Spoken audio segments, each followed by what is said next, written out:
I'm going to start with you, Ifiok. How worried were you when you realized that there was a global crisis happening, a pandemic? How worried were you for your pregnant wife and new baby? For me, I would say it just brought a lot of uncertainty. Having a child, and my wife was already in the third trimester, and so I think I just had a lot of fears of, what would this mean? Which hospital do we go to? Which hospital can we be sure that will be safe, for this? I think we feared a lot of complications, and so we're just uncertain. I think that's the word we just used to. We're uncertain of what this will bring. Now, Ifiok, how about the lockdowns? Was that a hurdle for you in getting the medicine and the food that your wife and baby needed during and after the pregnancy? I think one of the blessings was essential services were allowed to function, and essential services included, of course, apart from people in the grocery stores and pharmacists and medical personnel. But I say thank God journalists were also allowed to function, and so with a press card, I was able to move around. I think the only problem was the scarcity of some of the medical supplies. There's always a list which she's given to bring to the hospital, some medical supplies to come with to the hospital when it's time for to give birth.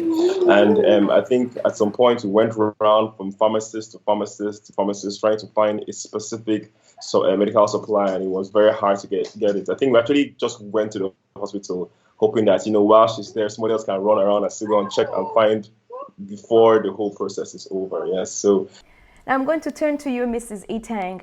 Now, how was your pregnancy and delivery experience during this pandemic overall?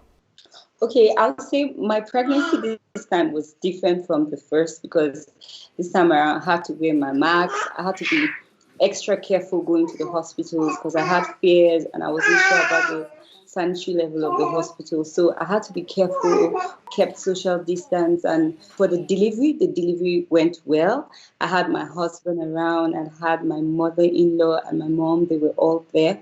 And fortunately for me, on arriving at the hospital, there were fewer patients there. And so I wasn't as anxious I wasn't afraid. And I progressed in labor and the baby came. How was your postpartum care for you and baby? Were you worried about going in and out of facilities, hospitals, clinics? Were you worried about you and your baby contracting COVID-19? Yeah, for my postpartum care, I didn't enjoy some privileges I had the last time. Because here in Nigeria, when a woman puts to bed, she either goes to her mom's house or the mom comes over to her house.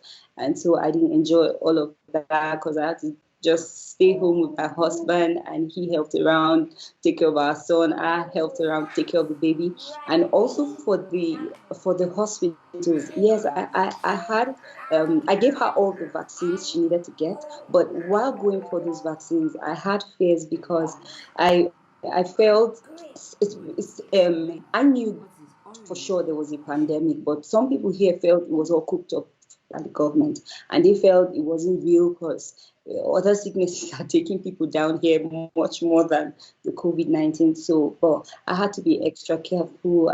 I had to put my sanitizers everywhere around and just be extra careful in the hospitals. But I sure gave her all the vaccines I needed to.